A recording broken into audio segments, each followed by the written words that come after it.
Hey guys, welcome to another episode of Witchcrafting. I am your Saturday hostess, Wendora. I apologize if I sound stuffy, but I have been sick since like Wednesday, and so that's why my craft is going to be very simple. And I was working on the bigger craft earlier this week, but the illness hit me. My son got it, and then I got it, and so I've been taking it quite easy to let my body catch up. So what you're looking at is a cutting board and a horribly done pentagram.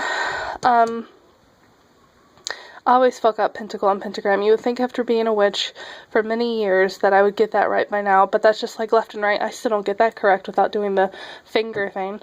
Anyways, I have my cutting board here, and we're at my hutch area. And here's where I seem to put together a lot of like my herbal tinctures, where I put together any herbal mixes, or I start to pull my ingredients for my incense. I don't always finish my incense over here. I typically do finish them at my altar, but I do a lot of like putting together work here.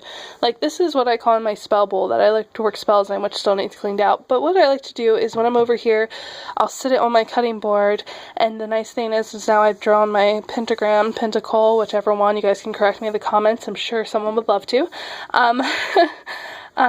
I have that there to help, you know, direct power. It's a very awesome, useful tool. And so you can make it with anything from my cutting board to oven baked clay. If you don't want to go buy one, you can draw it on a piece of wood. You don't have to go buy everything, as we have been showing here on the Witchcrafting channel. But I normally get my little spell bowl here, and I grab my herbs and I put them in here and I put my intentions, and then sometimes I like to have it charged on my altar. Well, if I use my cutting board, the nice thing is I can carry it over to my altar on my cutting board, and the energy never really gets broken, and it still gets to stay in place and intact, and I feel like less focus is broken from the spell I'm working when I transport it to my altar. Because for some reason I feel really drawn to put my stuff together here with my hutch, and then I like to let it charge and continue its working on my altar. So, the nice thing is you could decorate however way you wanted. You can make it big, small, you can decorate the sides. I really don't do tons of cutting, and when I do, I kind of tend to do it on the sides. Or you can always just flip it over to use the cutting, and wow, does it need cleaned?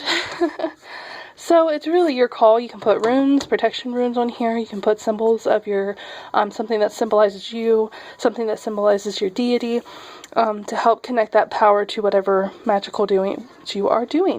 So I'm going to go ahead and upload this video because my house is a mess and I'm slowly feeling nastier as the day goes on, and I'd really like to get it clean.